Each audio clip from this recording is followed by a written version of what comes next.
So I imagine all these plays in the way Singapore perceive and understand Malaysian politics, and especially significance of the election. So my last question is, I mean, you have been a keen observer of Malaysian politics and a very sharp observer of Malaysian politics in many ways, especially on Islamic politics.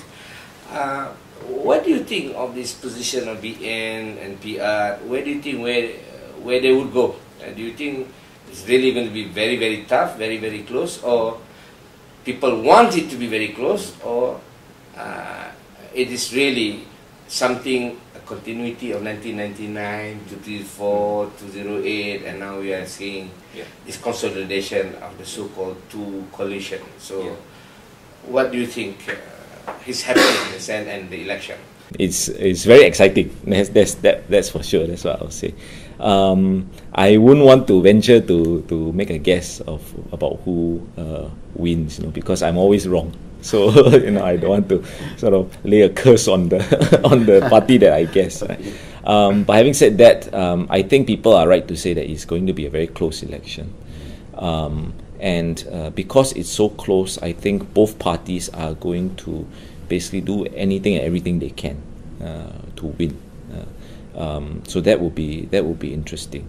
Pakatan has made it very clear that they want to go to Putrajaya. They want to take over Putrajaya, and they've been very serious about it. And whatever we say about the opposition and the ill fit among the component parties, the fact of the matter is that the opposition has remained united, somehow or other over the last 5 years and managed to arrive at this point.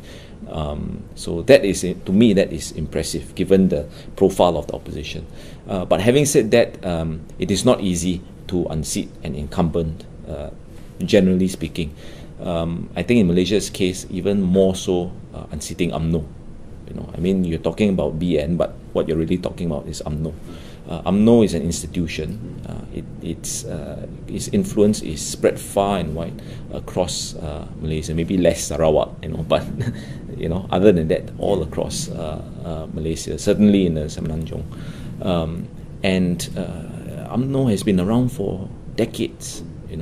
Whereas the Pakatan, yes, you have PAS, which is also a very old political party, but until recently confined in northern Malaysia. DAP also very limited in its reach still, despite their efforts to reach out to ethnic Malays.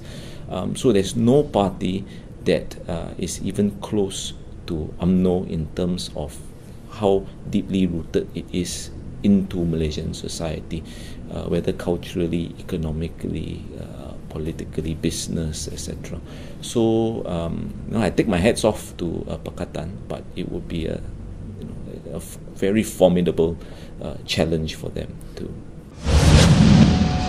What we see in Singapore is people wanting the government to listen to them, and to take their views into more serious consideration, and not just confined to election time.